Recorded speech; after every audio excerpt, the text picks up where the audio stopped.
afastaste, é tempo de regressar. Como o filho pródigo, levanta-te e volta para a casa do pai, pois o pai te espera de braços abertos. A igreja vela por ti com um candeeiro aceso. O Espírito geme em teu favor com gemidos inefáveis. Não endureças mais o coração. Eis agora o tempo favorável. Eis agora o dia da salvação. Volta para a igreja, que é coluna e sustentáculo da verdade. Sai do teu exílio, ó cativo da divisão, e volta para Sião cantando, porque o Senhor reconstrói Jerusalém e reúne os dispersos de Israel. Volta para casa, volta do caminho. Olá, queridos amigos. Eu pensei nesses dias em começar algumas aulas aqui no YouTube sobre o conceito de tradição. Por que isso me parece importante? Como todos vocês sabem, no debate que atualmente acontece nas redes sociais, muitos católicos usam o conceito de tradição em sentidos diferentes.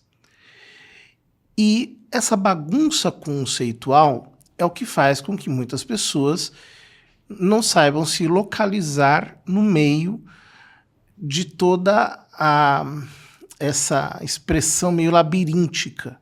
Cada um, no fundo, está falando de uma coisa e nós precisamos entender exatamente do que nós estamos falando. Para isso, então, eu vou dar algumas aulas, eu não sei exatamente quantas, não sei exatamente até onde nós vamos prosseguir, mas algumas aulas, isso sim, sobre o conceito de tradição. A palavra tradição vem do latim trado, tradere. A palavra tradere vem de duas palavras latinas. Dare, que significa dar, transdare, dar a outro, transmitir, confiar, passar algo adiante. No grego, existe uma outra palavra, que é a palavra paradosis, que também tem a mesma construção. Para, ou seja, a alguém, e didome, dar. Então, é a mesma coisa. Tradição é o ato de transmitir algo ou algo que é transmitido a alguém. Nos textos clássicos romanos, a palavra tradição podia designar, por exemplo, a entrega de bens, o que se chama de traditio rei, a entrega de alguma coisa, ou a transmissão de um saber. Cícero, por exemplo, fala de traditio disciplinae, ou seja, a transmissão de um ensino, a transmissão de uma ideia para outra pessoa. No Novo Testamento, a palavra tradição aparece em dois sentidos.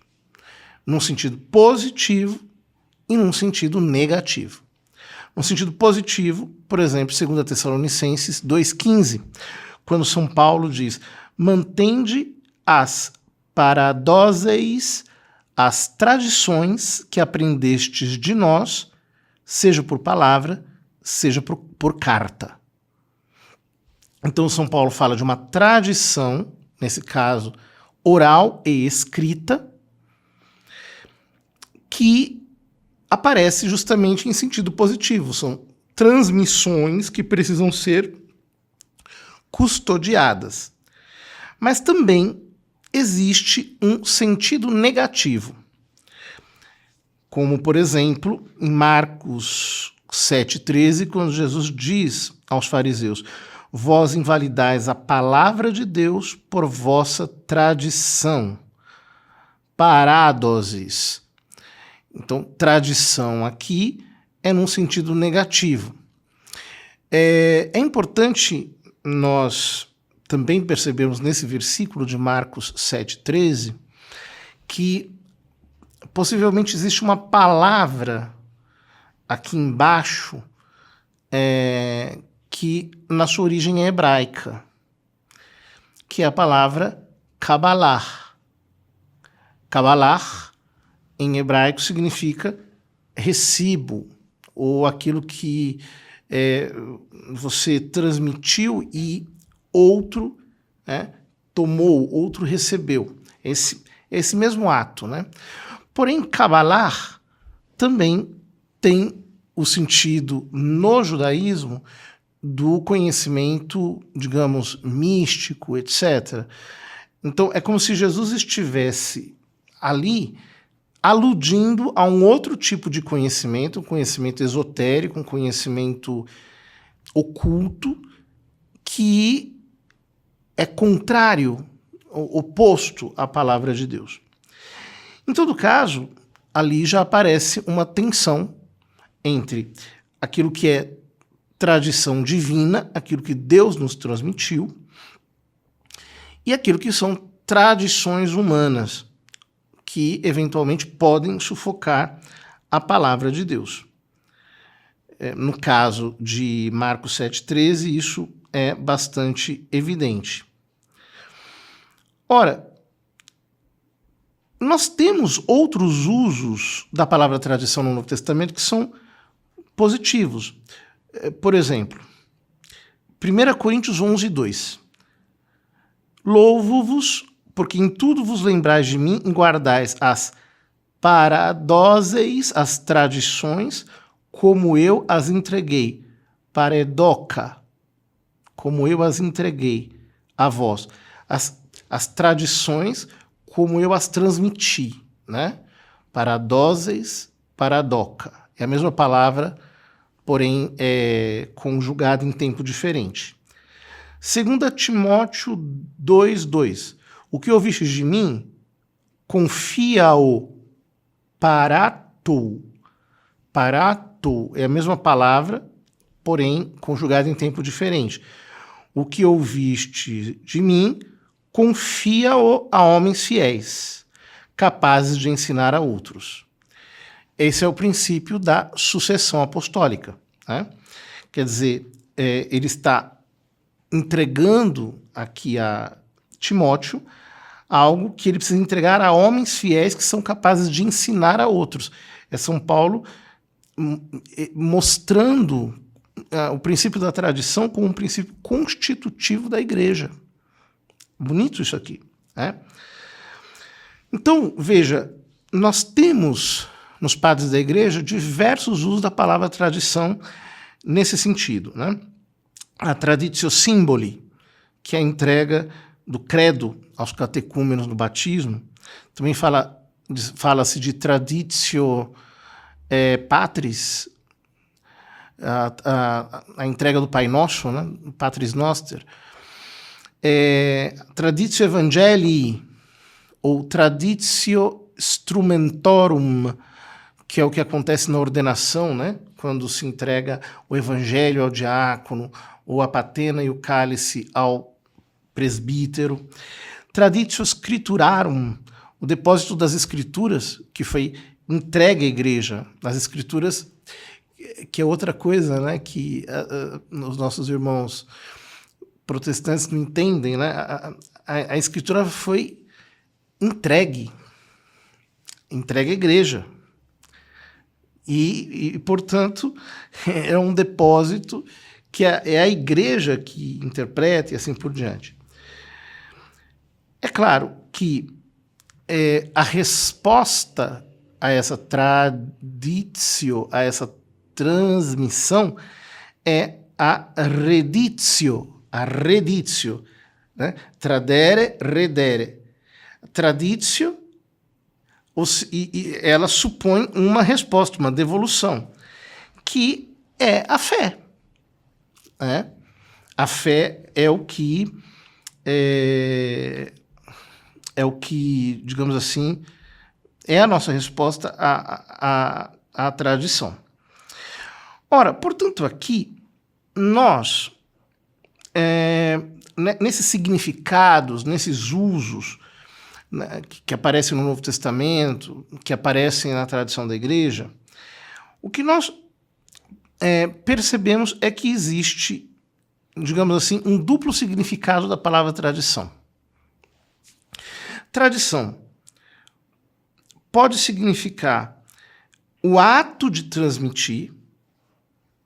Então, digamos, um verbo. A tradição como verbo, transmitir. Né? A traditio como o ato de transmissão. E nesse caso, esse ato é um processo divino, humano e, portanto, dinâmico. Eu preciso entregar e alguém precisa receber. Tradere, redere. Traditio, reditio. E eu também posso entender a tradição como substantivo. Ou seja, o conteúdo daquilo que é transmitido. Né? Ou seja, por exemplo, o Concílio Vaticano II diz: a Sagrada Tradição e a Sagrada Escritura constituem um único depósito sagrado da Palavra de Deus. Ou seja, a tradição aqui designa um conjunto, um corpo de verdades que é transmitido como depósito de uma geração a outra. Então nós podemos falar assim de tradição, digamos, objetiva, ou de tradição passiva, quer dizer, o conteúdo, e de tradição ativa, ou seja, o processo da tradição. A tradição não é uma espécie de arquivo morto, que está lá guardado, tem que ficar intocado, um museu que você vê, etc. Ela é um processo vivo, no qual esse conteúdo é entregue geração após geração. Porém,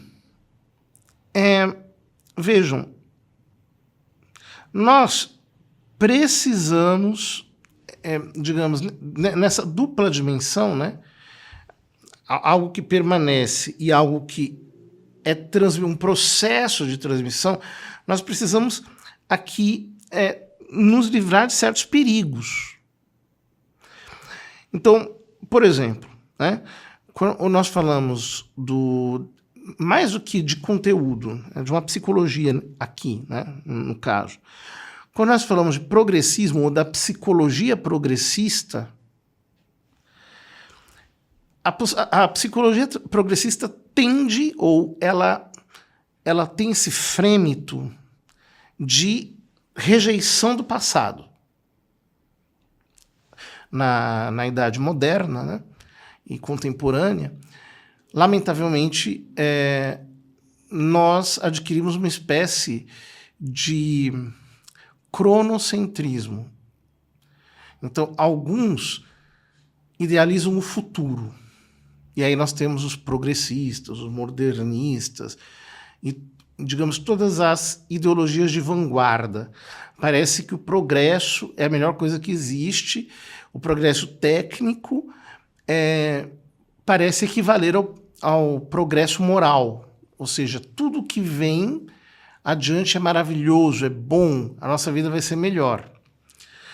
E, como lembrava o Papa Pio XII, em 1953, na sua rádio mensagem de Natal, o progresso técnico não é a mesma coisa do que o progresso moral, o progresso ético. Há uma ilusão aqui. Né? Ora, a resposta a essa ideologia é uma outra ideologia. É inevitável que seja assim. Uma ideologiza o futuro e outra ideologiza o passado. Então você cria aquele tipo de mentalidade saudosista, ou um tipo de psicologia que idealiza o passado. Parece que o passado era perfeito.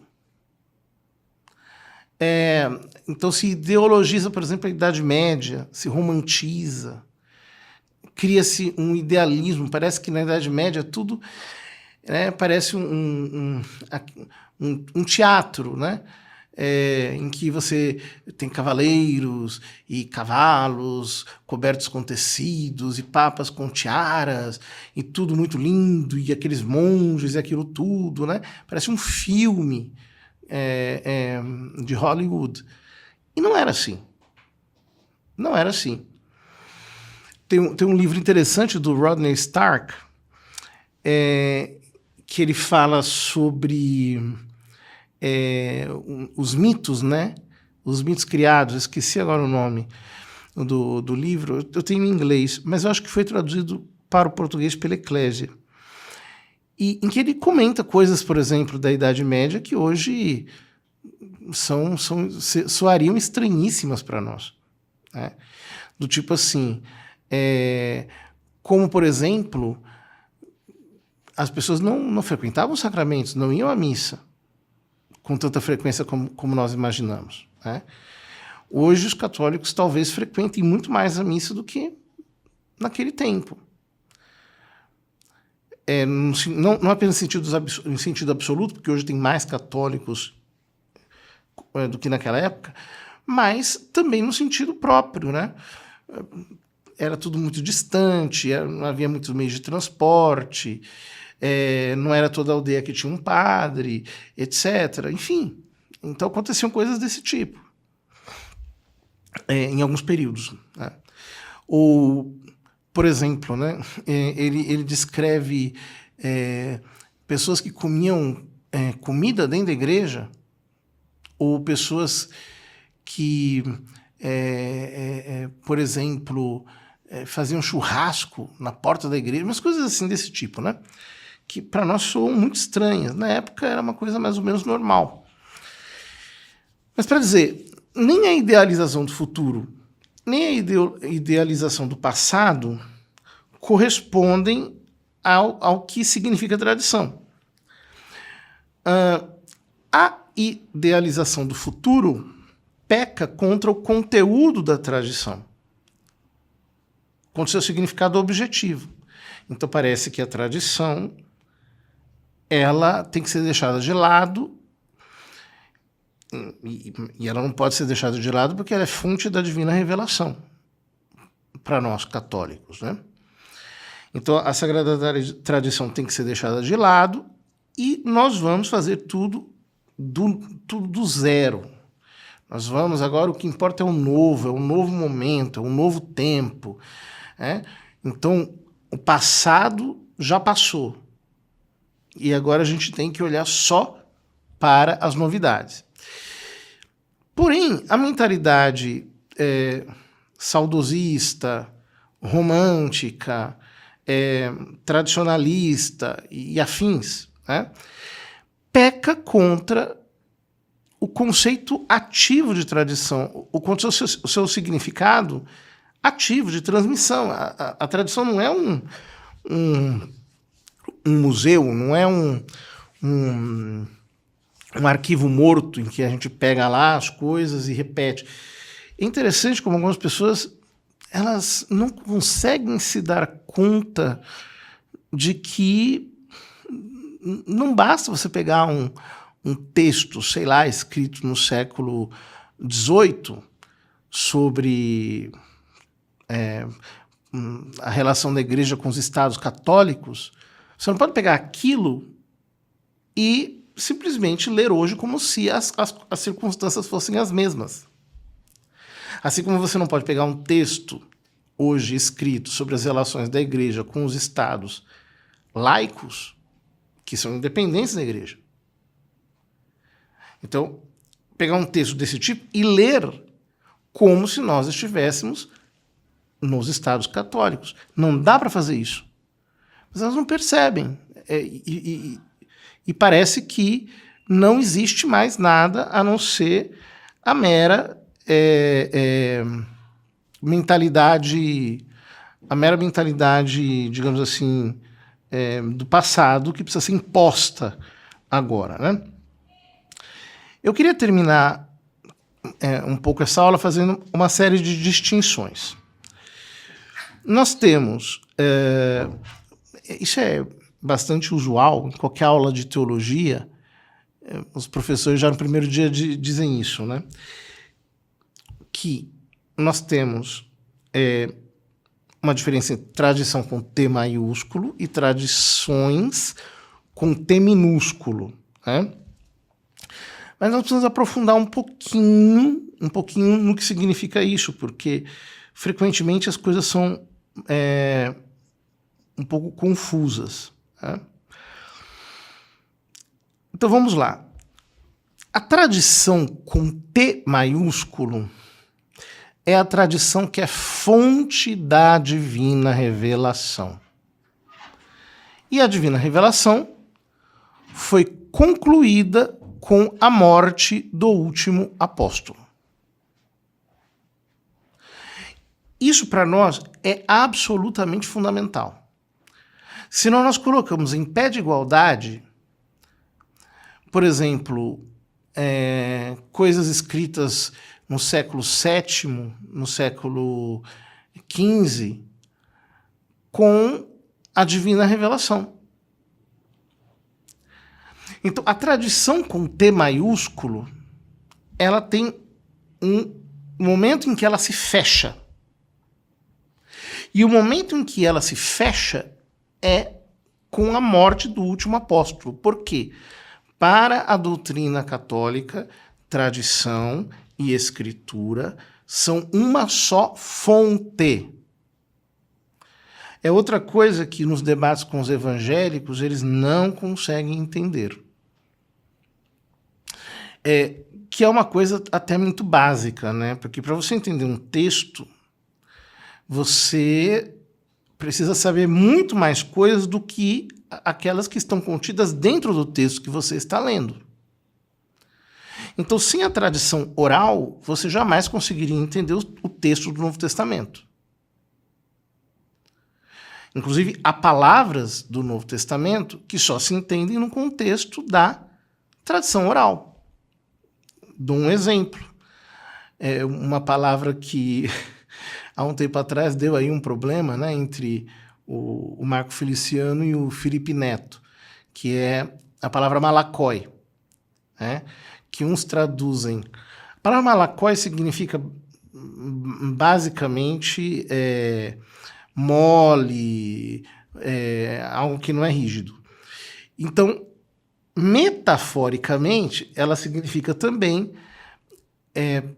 algo refinado, algo feminino, algo afeminado. E por isso malakói muitas vezes é utilizado para falar sobre pessoas que têm atração pelo mesmo sexo. Ora, como é que se entende o significado da palavra malakói no Novo Testamento? Se o texto ele não vem com uma espécie de dicionário embaixo, né, explicando em que sentido se toma aquela palavra, é pela tradição. Não tem jeito. A igreja sempre entendeu assim, sempre interpretou assim, então malakói significa isso. Ela não quer significar outra coisa. E assim por diante. Então, há diversos conceitos no Novo Testamento que só são compreendidos em função da tradição. Inclusive, eu tenho em casa uma obra maravilhosa, né? Que é o Grande Léxico do Novo Testamento, do Kittel, em 16 volumes, em que ele toma cada palavra do Novo Testamento e o que ele faz?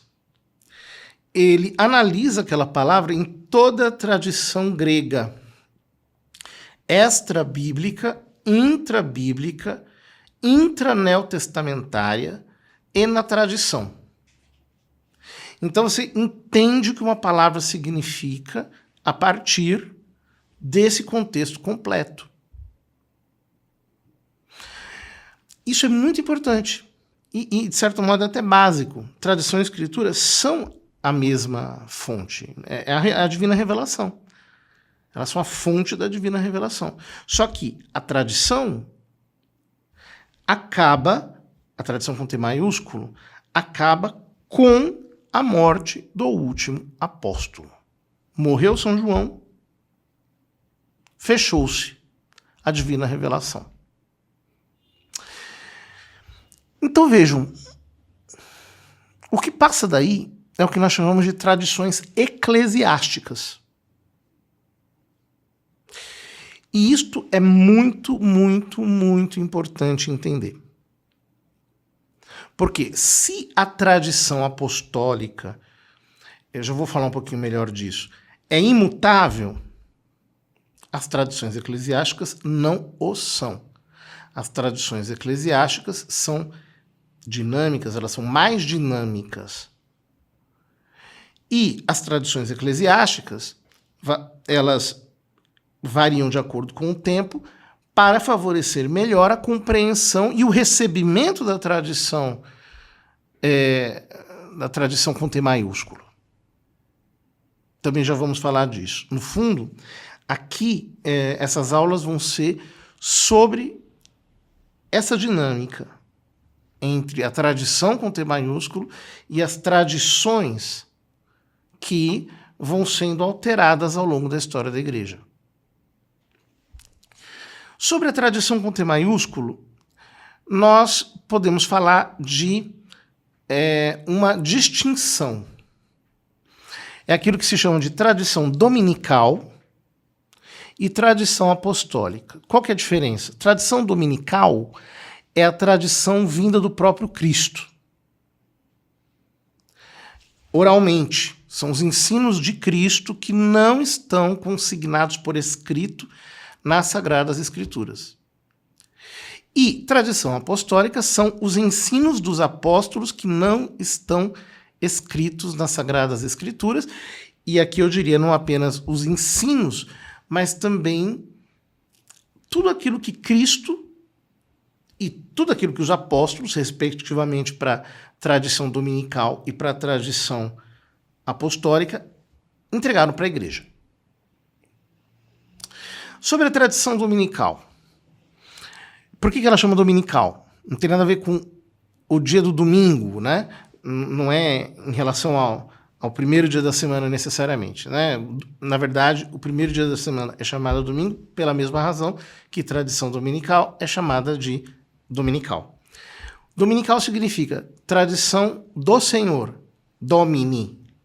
Dominus significa Senhor em latim, no genitivo, que é o caso domini. Então, a tradição dominical, a tradição do Senhor, a tradição de Cristo, aquilo que vem diretamente de Cristo.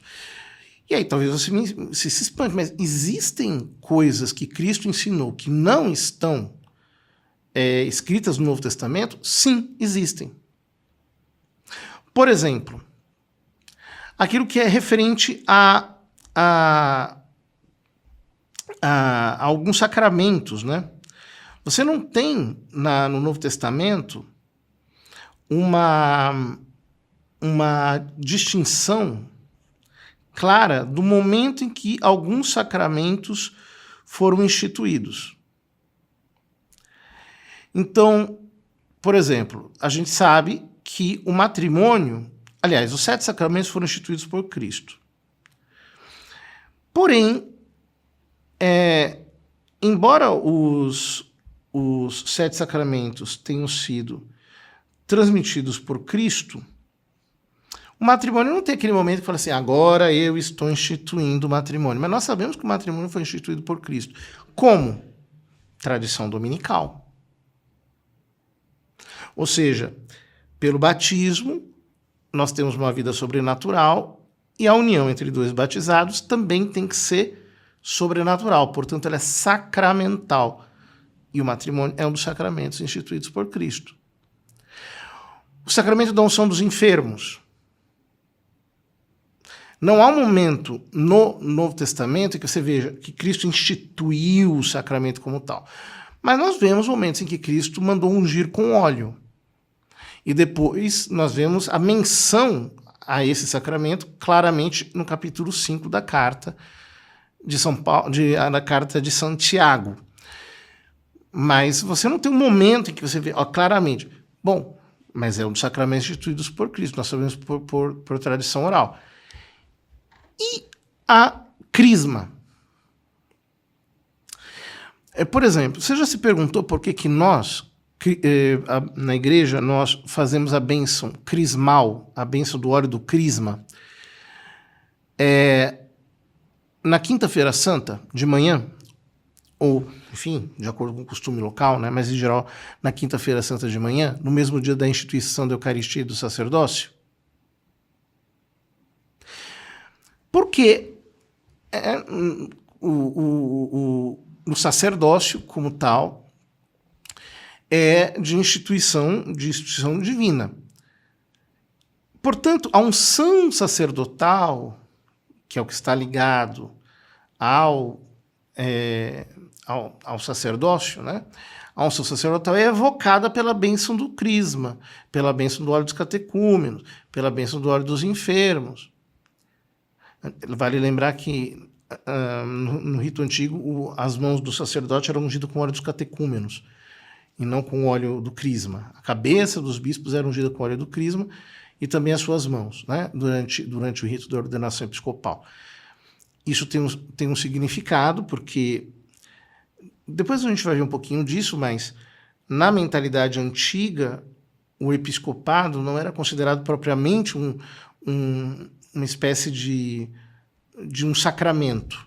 Ele era apenas entendido como um ofício que se desdobra do sacerdócio, na mentalidade antiga, né?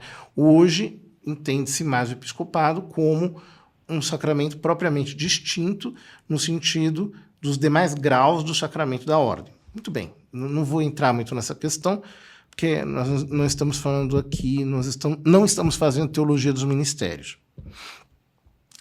Mas, por essas razões, nós abençoamos o óleo crismal na Quinta-feira Santa. Por isso acreditava-se que Cristo instituiu a crisma na Quinta-feira Santa. Se você pegar o Catecismo Romano, lá está escrito exatamente isso. Bom, nós cremos que Cristo instituiu o sacramento da crisma na Quinta-feira Santa? Cremos. Por quê? A tradição oral. Ou seja, ele instituiu o sacerdócio e, instituindo o sacerdócio, ele estabeleceu a unção crismal e tudo aquilo que diz respeito à imposição de mãos, como, por exemplo, no caso do sacramento da crisma, tradição oral. Por exemplo, domingo, como dia do Senhor, é tradição dominical. Jesus ressuscitou no primeiro dia da semana, ele quis ressuscitar no primeiro dia da semana. Então, a partir daí, a Páscoa foi celebrada a cada domingo, né? Tradição dominical. Por exemplo, também é de tradição dominical a celebração, o modo de celebração da missa. Em que sentido? Quando você olha para a história da igreja, você percebe o seguinte, que no Oriente e no Ocidente a missa tem a mesmíssima estrutura. Liturgia da palavra, liturgia eucarística, comunhão. A mesmíssima estrutura. Então, quando chega no século V, quando a igreja tem liberdade total, você vê que tanto no Oriente quanto no Ocidente, nos mais variados ritos, a liturgia tem a mesma estrutura. Isso só pode ser de tradição dominical. Aliás, aparece isso no capítulo 24 de São Lucas, na passagem dos discípulos de Emaús, mas aparece de maneira, digamos assim, criptografada. Depois, efetivamente, vai ser assim. Porque, pensemos, né? Por que não poderia ser o contrário? Então, você tem primeiro, celebra-se a Eucaristia, e depois tem uma grande catequese. Enfim, não é assim no mundo inteiro. Então, isso só pode ser de tradição dominical. Os grandes dogmas da igreja, eles são definidos em função desse tipo de análise, né? Já vamos falar disso. Ao lado da tradição dominical, nós temos a tradição apostólica, ou seja, a tradição dos apóstolos, aquilo que os apóstolos transmitiram à igreja. Então, pertence à tradição apostólica as verdades de fé principais, a divindade de Cristo, a redenção pelo sangue de Cristo, a justificação por meio da fé, o catálogo dos livros bíblicos. Por que nós dizemos, por exemplo, que o livro da sabedoria, do Eclesiástico, de Baruque, de Judite, os 2 livros de Macabeus, etc. Eles são livros inspirados. Por que nós dizemos isso? Ora, quando nós pegamos o Novo Testamento, nós vemos que os apóstolos fazem citações indiretas desses textos, tratando-os como textos inspirados. Dou alguns exemplos. Por exemplo, em Lucas 12, quando Jesus diz que o servo mau será partido ao meio. Isso é uma citação praticamente ipsis literis da parte católica do livro de Daniel, que não consta nas Bíblias evangélicas, que é aquela referente à casta Susana, quando o profeta diz a um dos 2 anciãos que estão acusando falsamente Susana: o anjo do Senhor te partirá ao meio. Ou, por exemplo, quando nós pegamos o prólogo de São João e comparamos o prólogo de São João com Sabedoria 7, Baruque 3 e Eclesiástico 24, nós temos não apenas ali uma inspiração, mas nós temos praticamente uma costura desses textos no prólogo do Evangelho de São João. Ou seja, eles tratavam esses textos como inspirados. Então, se aparece nessa lista ou naquela outra, de cânones, etc., isso não é a coisa mais determinante. O que é mais determinante é o uso que os apóstolos deram para aqueles textos na confecção do Novo Testamento. Você percebe isso. Há muitas citações. Né? Há um tempo atrás, o site Veritatis Splendor fez uma lista exaustiva das citações dos textos deuterocanônicos no Novo Testamento. E você fica realmente absurdificado com aquilo. Você percebe que não pode ser à toa, né? Por exemplo, é de tradição apostólica o batismo das crianças. É tradição apostólica. Algumas pessoas dizem assim, né? Jesus não disse nada sobre alguns temas morais. Por exemplo, Jesus não falou nada diretamente sobre as pessoas que têm atração pelo mesmo sexo. São Paulo, sim. Jesus, não. E aí, alguns comentadores modernos tentam jogar Jesus contra Paulo. Só que isso é uma grande de uma bobagem. Primeiro, porque Jesus disse indiretamente, por exemplo, Mateus 19, quando ele diz que o casamento é entre homem e mulher, indiretamente ele está falando do assunto, e ele estabeleceu o padrão para o matrimônio. Mas São Paulo, que é apóstolo por vocação divina e reconhecido pelos apóstolos em vida como um dos apóstolos, São Paulo, ele claramente o diz. São Pedro também, se não me engano. Ora, tradição apostólica. Então, se é de tradição apostólica, é lei divina, é a divina revelação em andamento. O batismo das crianças aparece como testemunho já em Santo Irineu, no século II, né? Adversus Hereses. Veja, o que faz com que o testemunho de Santo Irineu seja considerado tradição apostólica não é que Santo Irineu ensinou, mas é que ele está documentando um costume que é anterior a ele. É isso que faz com que seja apostólico, que é outra coisa que os protestantes não entendem. Eles acham o seguinte: se uma coisa foi dita no século IV, V, a igreja inventou aquilo ali e a partir dali começou a acreditar nisso. Não é assim. Nunca foi assim.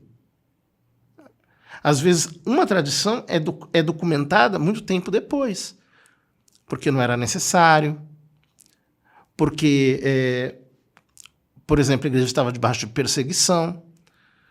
Né? Por exemplo, o Santo Inácio de Antioquia, ele escreve as suas cartas aos bispos e as igrejas que estão que são objeto das suas 7 cartas, né? Esmirna, Laodiceia, Filadélfia, Trália, etc. Quando ele escreve para Roma, ele não menciona o bispo de Roma. Então, alguns apologetas protestantes vão lá e dizem: tá vendo? Esta é a prova que não tem um bispo em Roma. Mas será que não é a prova exatamente do contrário? Ou seja, a igreja estava debaixo de perseguição, na capital do Império Romano. Como é que ele vai escrever uma carta nominal, mencionando, né, nominatim, ou seja, mencionando nominalmente o bispo de Roma? Ele o estaria acusando se aquela carta viesse a ser descoberta. Então, às vezes, isso aqui é mais uma prova de que o presbitério de Roma era governado por um bispo do que o contrário. Mas, né, por exemplo, mesmo a distinção entre sacerdócio e episcopado, ou entre presbiterado e episcopado, ela é de tradição apostólica. Ou seja, de que os presbíteros tenham um inspetor, um supervisor, um presbítero com funções de governo sobre o presbitério. O modo como isso se exerce é outra questão, isso é de tradição eclesiástica. Mas o fato de que há uma distinção entre esses 2 níveis, claro que a compreensão do que é uma coisa, do que é outra, né? Do que é um bispo, do que é um presbítero, ela vai amadurecendo ao longo do tempo. Ela não está clara, ela não está nítida ali, mas a distinção existe. A distinção de graus existe. Né? Enfim, são muitas coisas de tradição apostólica que foram determinadas pelos apóstolos. Por exemplo, alguns discutem se a lei do celibato é de tradição apostólica ou é de tradição eclesiástica. Lendo Cardeal Stickler e o Monsenhor Rick, eu tendo a acreditar que é de tradição apostólica. Por quê? Porque os apóstolos abandonaram completamente as suas esposas, os que eram casados e não eram viúvos. Isso está claro no Evangelho de São Lucas, quando eles dizem: eis que deixamos tudo para te seguir. Jesus diz: não há quem tenha deixado casa, mulher, filho, etc. Então ele coloca a esposa ali como algo que foi deixado. Então, no primeiro, e também não tinha muito sentido, né? No meio de todo aquele martírio, no meio daqueles riscos que eles corriam, você imaginar uma família ali acompanhando o apóstolo por todos os lados, né? Mas, em todo caso, você tem... A igreja primitiva ordenava homens casados? Ordenava. Mas esses homens casados não continuavam casados. Eles abandonavam o matrimônio. A partir, se não me engano, do século VII, do Concílio de Trullos, os palácios de Trullos em Bizâncio, né, os orientais começaram a ordenar homens casados que faziam uso do matrimônio. Né? Mas a tradição mais antiga era aquilo que o Cardeal Stickler chama de celibato continência, ou seja, você pode ordenar um homem casado desde que ele não viva mais a vida conjugal. Depois, a Igreja Latina vai entender que essa coisa de abandonar mulher e filhos é injusto, então é melhor ordenar apenas homens completamente solteiros. E as razões teológicas disso vão aparecer com mais evidência nos tempos posteriores. Jesus era celibatário.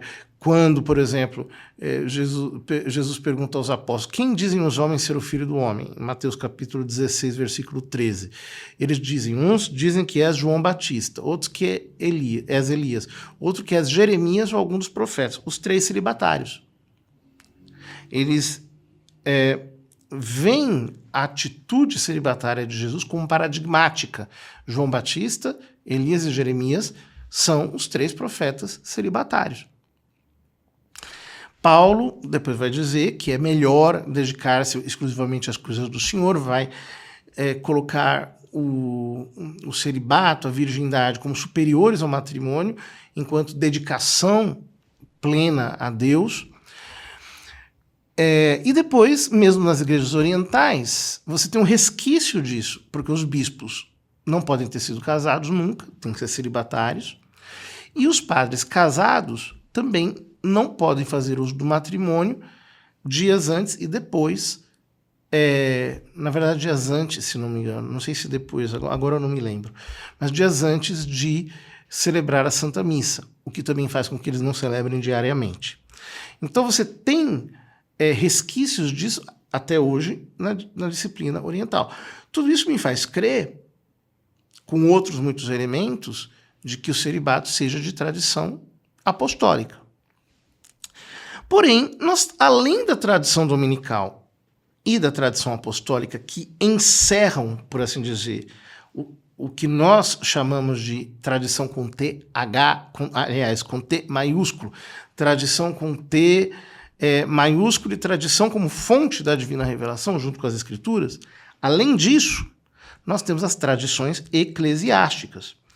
Então, por exemplo, né, é de tradição dominical que se deve usar pão e vinho para a celebração da missa. Mas é de tradição eclesiástica que esse pão deva, por exemplo, ser... aliás, é de tradição dominical que seja pão de trigo. A tradição eclesiástica vai determinar, por exemplo, se esse pão de trigo ele tem que ser ázimo ou não. Ou se esse pão de trigo tem que ter formato redondo ou não, como nós fazemos aqui no Ocidente, né? Hóstias, etc. É de tradição, por exemplo, apostólica e até dominical a prática do jejum. Mas o modo como se fazem os jejuns, se são nas 4 têmporas, né?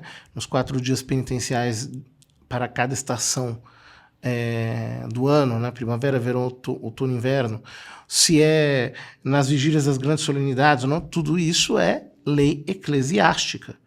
As vestes litúrgicas, lei eclesiástica. Festas, devoções, lei eclesiásticas. Os ritos litúrgicos propriamente ditos, lei eclesiástica. A organização jurídica da igreja, lei eclesiástica, mas a constituição divina da igreja é de lei divina, ou seja, tradição dominical e tradição apostólica. Então, por exemplo, não se pode extinguir o episcopado, ou extinguir o presbiterado, ou acabar com o diaconato, ou, por exemplo, dizer que a igreja não tem uma natureza apostólica, que ela é governada pelos sucessores dos apóstolos, impor uma democracia direta, indireta, ou uma aristocracia à igreja. Não. A forma de governo tem que ser apostólica. Portanto, a monarquia do Papa, a monarquia de cada bispo em sua diocese, a monarquia de cada pároco em sua paróquia, e assim por diante. Hoje, o que se fala de sinodalidade não é para deformar a constituição divina da igreja, mas simplesmente para que todos sejam ouvidos no exercício do governo pastoral. Só isso, que é uma norma de prudência que, de fato, é importante muitas vezes lembrar. Então, vejam, quando nós não entendemos essas distinções, nós colocamos tradição tudo no mesmo balaio. A pessoa diz assim, que não, eu sou da tradição, você não é. Peraí, desculpa, do que você está falando? que você quer dizer?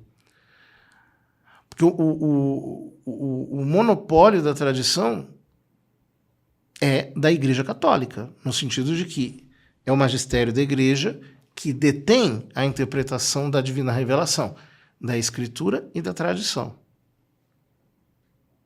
Então, quando alguém, por exemplo, utiliza essa palavra com um significado impreciso, ela não sabe do que ela está falando, então ela pode pretender, por exemplo, chamar de tradição apenas um grupo que tem uma determinada ideologia ou que, por exemplo, fez um recorte histórico.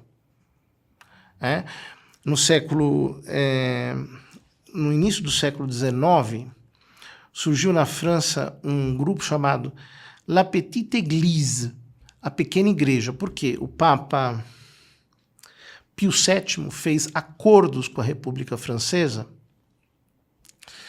e os católicos que eram fanaticamente sustentadores do l'Ancien Régime, do regime antigo dos reis, da monarquia francesa, eles ficaram escandalizados e eles disseram, olha, essas concessões que o Papa está fazendo, elas são absurdas, nós vamos ficar do lado da tradição. Nós somos a tradição. Até hoje existe La Petite Église na França. É pequena, etc., mas existe. É um cisma que aconteceu nos tempos de Pio VII. Né? Então, vejam, eu posso falar, por exemplo, as igrejas pré-calcedonianas, elas dizem, não, o Concílio de Calcedônia criou uma novidade, então eles criaram um cisma, dizendo, nós estamos com a tradição. E a Igreja Católica, ela se inovou, digamos assim, né? Então você tem as igrejas pré-calcedonianas. E assim por diante. Né? Não há nenhum cisma na igreja que não tenha apelado para a tradição. Até Lutero. Nós somos contra as inovações da igreja medieval. Vamos à tradição. O que é a tradição? É a Sagrada Escritura, os padres da igreja que eles diziam aceitar, etc., etc., e criaram uma versão, digamos assim, pretensamente arqueologista do cristianismo. Mas escuta, com que noção de tradição você está trabalhando? A tradição não é nem museu, em que você tem que fazer um recorte e obrigatoriamente ficar trancafiado naqueles moldes, nem uma, digamos, dinâmica em que você muda de substância. Né? Ou seja, você é uma árvore que vira um cachorro. Não é? Não existe isso. Né? A tradição ela mantém essa tensão e, ao mesmo tempo em que ela conserva o depósito da divina revelação, ela o conserva num processo de transmissão viva, direcionado por um organismo vivo chamado Magistério da Igreja. Nas próximas aulas, nós vamos fazendo eventuais esclarecimentos que possam deixar as ideias ainda mais claras. Muito obrigado.